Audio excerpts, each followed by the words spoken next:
اور صرف ایک اللہ اکبر، جس طرح تمبو لگایا جاتا ہے اس طرح ایک جھونپڑی پکڑی، پہلے 2-3 مہینے یہاں رہے حضرت داتا صاحب کے مزار پر، وہاں بھی خیمہ لگایا، جہاں وہ حجرہ بنا ہوا ہے نا وہاں خواجہ صاحب خیمہ لگا کے چلا کرتے تھے، چلا نہیں کرتے تھے۔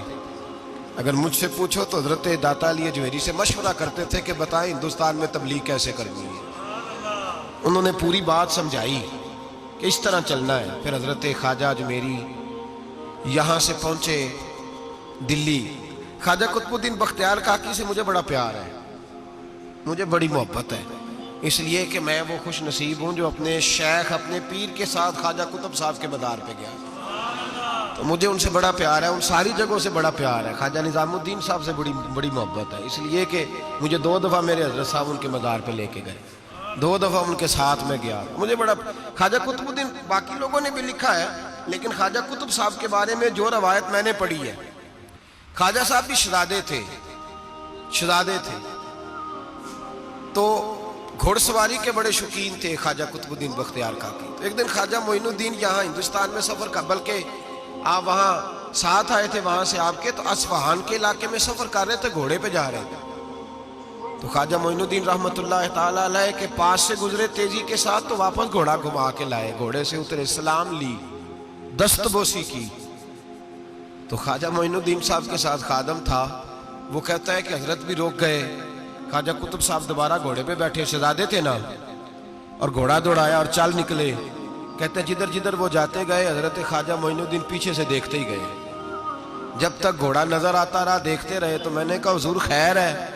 فرمانے لگے یار اس نے اتر کر، گھوڑے سے اتر کر مجھے سلوٹ کیا، اس کی وفا کا بدلہ دینا ہی پڑے گا، اس نے گھوڑے سے اتر کر مجھے سلوٹ کیا، اس کی وفا کا بدلہ، ایسا بدلہ دیا ہے کہ پورے ہندوستان کا قطب الدین بنا دیا ہے، ایسا بدلہ دیا ہے کہ قطب الدین ہی بنا دیا پورے ہندوستان۔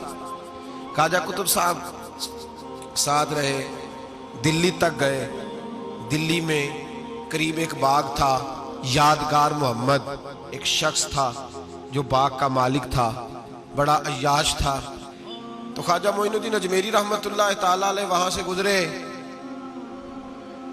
تو آپ نے نا حکومت تھا بڑے ٹھنڈے پانی کا، آپ نے وہاں غسل کیا، باغ میں بیٹھے نماز پڑھی، تھوڑی دیر گزری تو ایک شخص آ کہنے لگا بابا تو کہاں آ گیا ہے، بڑے ظالم آدمی کا باغ ہے۔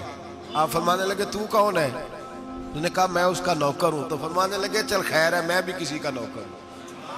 کچھ نہیں ہونے لگا، اس نے کہا وہ بادشاہ ہے، تو آپ فرمانے لگے چلو ہمیں بھی تو کوئی بادشاہ ملی ہوگی نا۔ فرمانے لگے حضور جلدی سے چلے جائیں وہ بڑا ظالم ہے۔ فرمانے لگے پہلے میں نے چلے جانا تھا، اب تو نے بتایا ظالم ہے تو اب کوئی نہیں جانا، ادھر ہی بیٹھیں گے ذرا بات چیت کریں گے اس کے ساتھ۔ تھوڑی دیر گزری تو یادگار محمد آ گیا، 2 درویشوں کو بیٹھے دیکھا تو زور سے آنکھیں کھول کے دیکھی، تمہیں پتہ نہیں یہ میرا شراب خانہ ہے، عیاشی کا اڈا ہے، معاذ اللہ، کون ہو کہاں سے آئے ہو؟ حضرت خواجہ معین الدین اجمیری رحمت اللہ نے نظر اٹھائی اور فرمانے لگے تیرا لب و لہجہ کچھ صحیح نہیں میرے ساتھ بات کرنے کا، بس کیا لفظوں میں حسن تھا اور کیا جلال تھا اور کیا خدائی طاقت تھی۔ او بھائی یہاں تو کوئی دنیا دار کا دوست ہو اس کے پاس بڑی طاقت ہوتی ہے، تو جو اللہ کا دوست ہو، الا ان اولیاء اللہ فرماتا ہے میرے سجن میرے دوست، کوئی جھکا سکتی ہے شے؟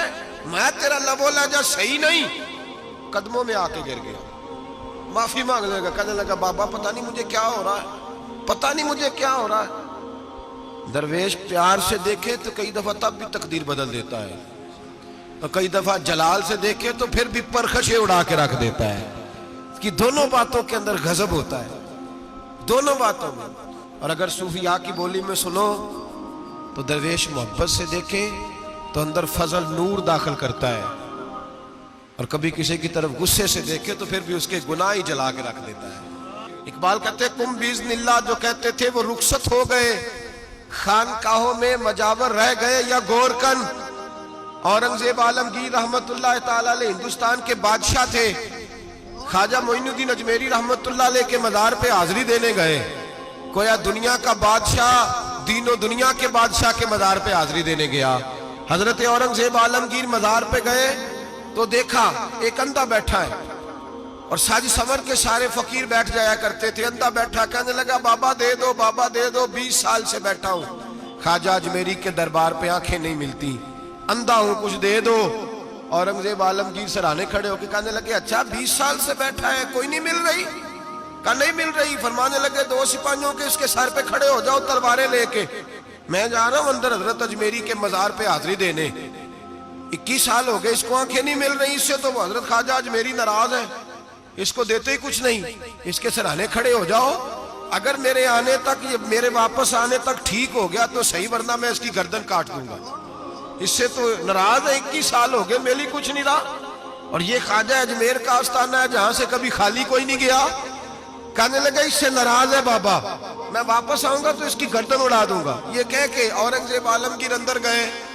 وہ اندھا پیچھے سے کہنے لگا یا اللہ آنکھیں پہلے ہی کوئی نہیں تھی, اب تو گلا بھی کٹنے لگا ہے. خواجہ صاحب مہربانی کرو, اللہ خواجہ صاحب کے صدقے فضل فرما.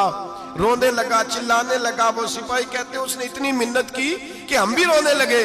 تھوڑی دیر کے بعد اورنگزیب عالمگیر واپس آئے تو اندھا زور زور سے بولنے لگا, کہنے لگا بادشاہ میری آنکھیں صحیح ہو گئی ہیں, مجھے اللہ نے معاف کر دیا ہے, خواجہ اجمیری نے عطا کر دی ہے, رب نے میری غلطیاں بخش دی ہیں, دیکھو میں ٹھیک ہو گیا ہوں. اورنگزیب عالمگیر نے تاریخی جملہ کہا خواجہ صاحب کے مزار پہ کھڑے ہو کے, کہنے لگے او ظالمو, آج کے ظالموں صوفیاء کو بدنام کرتے ہو, بدبختو ان لوگوں پر الزام دھرتے ہو, ان کے دروازے سے بھی کبھی کوئی خالی جا سکتا ہے؟ فرمایا 21 سال ہو گئے تھے, تو نے اندھا بن کے ڈھونگ رچایا ہوا تھا, تو مانگتا تھا لوگوں سے مانگتا تھا, ڈھونگ رچایا ہوا تھا. آج تو نے موت کے ڈر سے دل سے مانگا ہے اور رب نے معین الدین کے صدقے تجھے دونوں آنکھیں عطا فرما دی. ڈھونگ نہ رچاؤ, دل سے آؤ, دل سے آؤ. ان فقیروں کے دروازے بند نہیں ہوئے, کھلے ہوئے ہیں, لیکن شرط یہ ہے کہ دل سے آؤ. تم نے تو ڈھونگ رچایا ہوا ہے, ڈھونگ سے بھی کبھی ملا ہے؟ فرمایا میرے معین الدین کا دروازہ اور کوئی خالی چلا جائے؟ ڈھونگ نہ رچاؤ, خدا کی قسم دنیا ڈھونگ نہ رچائے, ان سے درد دل لینے جائے, ان سے معرفت الہی کا درس لینے جائے, ان سے رب کا قرب مانگنے جائے. تمنا درد دل کی ہو تو کر خدمت فقیروں کی, نہیں ملتا یہ گوہر بادشاہوں کے خزینوں سے. اور کسی نے کہا تھا اللہ اللہ کیے جانے سے اللہ نہ ملے, اللہ والے ہیں جو اللہ سے ملا دیتے ہیں. اور نگاہ مرشد کامل سے عشق مصطفیٰ حاصل, نگاہ مرشد کامل سے عشق مصطفیٰ حاصل. خدا کا قرب دیتی محبت پیر خانے کی, خدا کا قرب دیتی ہے محبت پیر خانے کی. ان سے کبھی دنیا مانگنے نہ جاؤ, دنیا تو کئی دفعہ دنیا دار سے بھی مل جاتی ہے. ان بزرگوں کے آستانے پر جاؤ تو خدا کی معرفت مانگو, نماز کی لذت مانگو, مصطفیٰ کا پیار مانگو جو یہ دینے آئے ہیں. یہ کیا بات ہوئی, جو چیز دنیا دار سے مل جاتی ہے وہ ان سے ملے. حضرت اجمیری کی بڑی بات ہے.